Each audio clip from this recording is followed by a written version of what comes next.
Leading up to the Revolution, the colonists had two major types of grievances. First was the changing role of the British soldiers, and the second was the increase in taxes. In this first video, we'll look at the changing role of those soldiers. In 1763, the British and the French had just finished up fighting a war called, unimaginatively, the 7 Years' War. The North American theater of that war was called the French and Indian War, and it had a dramatic impact on life under British rule. After the war, the military's role started shifting. The king asked the military to enforce increasingly painful measures, which made them seem much more like an occupying force than a source of security. So how did this come to pass? At the end of the 7 Years' War, the British had a huge military without a huge international war to fight.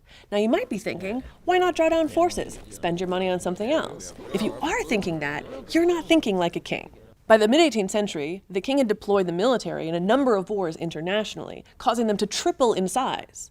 By this point, they're organizationally very sophisticated, and more importantly, the king intended to make them permanent. Now, what do you do if you have a big army and a big navy and they don't have a big war to fight? You send them to the colonies. Now, initially, the king had a point. The colonists kept pushing into native land reserved to them by treaty, and every time the British would say, "Can you please stop doing that?" the colonists just ignored them. This worked out perfectly for the English because they needed something for their army to do. And that's thinking like a king. Find a problem for the military to solve rather than drawing down forces. But they didn't stop there.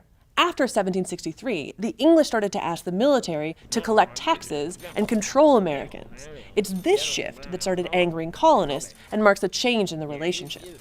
It's important to see that the British and the Americans saw things very differently.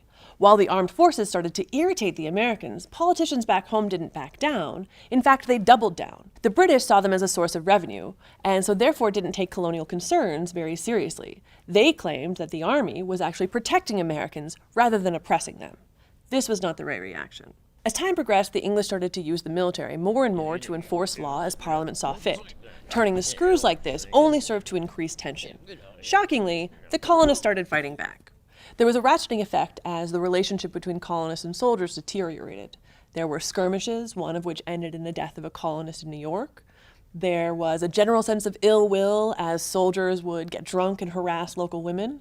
There were patriots who would tar and feather anyone deemed too loyal to the king. Needless to say, tensions mounted. And then came the Boston Massacre in 1770.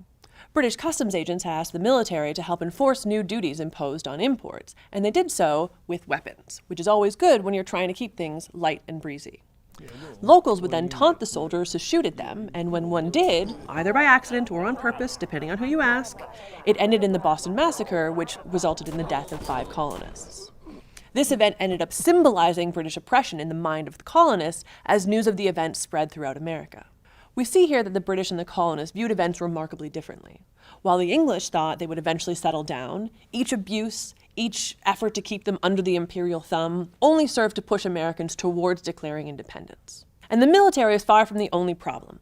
In the next video, we'll look at how the English increased taxes in order to pay for all of these bad decisions.